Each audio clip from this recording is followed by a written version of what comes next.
All right, everybody, let's take a look at how a digital camera works because this part is key to understanding anything else that comes afterward. You got to understand how a digital camera operates, more specifically how the sensor in a digital camera operates, how they're built, how they collect light, and how they send the signal to your computer. So let's go through it. This is the Cliff Notes version now. I'm not going to get terribly technical, but it is technical. Now you have to pay attention to this because you have to understand how this works in order to make intelligent decisions when you're out shooting and also making intelligent decisions when you buy equipment. All right, so let's get to it. All right, very quickly, this is how a digital camera works.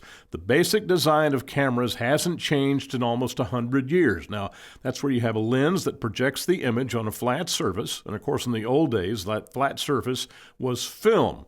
But now it's a digital sensor. Now here's a picture of a digital sensor, and this is where it sits inside of a camera, much in the same position the film surface used to reside. Now you'll notice here that there are green, blue, and red reflections coming off the sensor, and we'll go through why that is in just a minute. Now there are endless variations on sensor design, all doing basically the same thing, converting analog electrical signals into digital information computers can read. Now here's how it works. Now of course the light comes into the lens, comes through the aperture right here. The mirror moves up, allows the light to hit the sensor, and then of course the light then goes to the analog to digital converter and onto your storage chip. Now that's the big picture. Now here's what happens in simple terms when the light hits the sensor. Now this part is kind of important, so again, pay attention. All right. Now the light first hits the layer of the sensor right here. This is called the micro lens. This is the first contact that light has on the sensor. And these little micro lenses focus the light onto what's known as the Bayer filter. Red, green, and blue little diodes or pixels that separate the light into red, green, and blue signals that then go into the diodes. It's then converted into electrical signals that are sent to your SD card. So the light comes down, goes through the micro lens, hits either a green, red, or blue filter, converted into electrical signals that goes to the AD converter, and then from there it's transferred into digital information, which is then stored on your SD card. Now here's the important part to remember. The larger the diode or pixel on the sensor, the more light it can collect.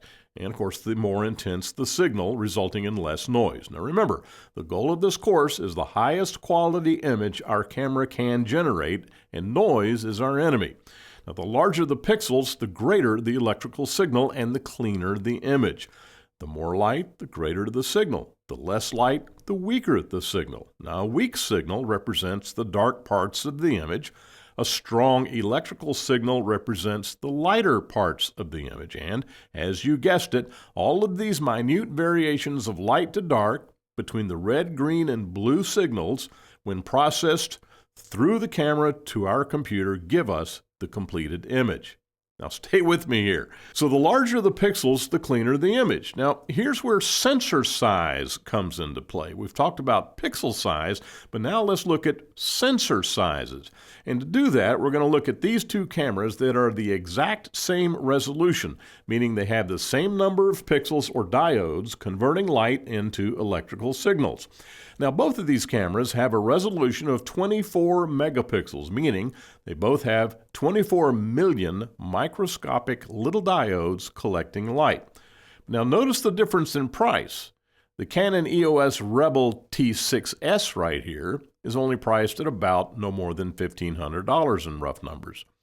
The Nikon D750, however, is a much more expensive camera at almost $4,000. Now, as we examine the specs for these cameras, let's look down here. We see that the maximum resolution is almost exactly the same, 6,000 by 4,000. Now, let's come down and we'll see 24 megapixels, 24 megapixels.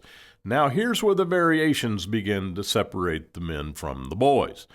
The less expensive Canon Rebel T6S has a smaller sensor size, which is referred to as APS-C. That's 22 by almost 15 millimeters.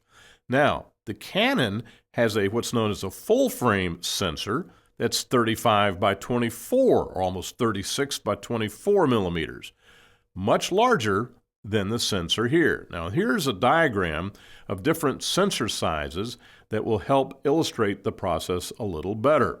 Now, of course, at the top we have medium format, which you'll find in a Pentax 645Z or a Hasselblad camera that are worth $15,000, $20,000, $25,000, and virtually no one shoots with those. However, this is the sensor size, which is called full frame. It approximates the size of a 35 millimeter photograph from the old days of film. It's called full frame.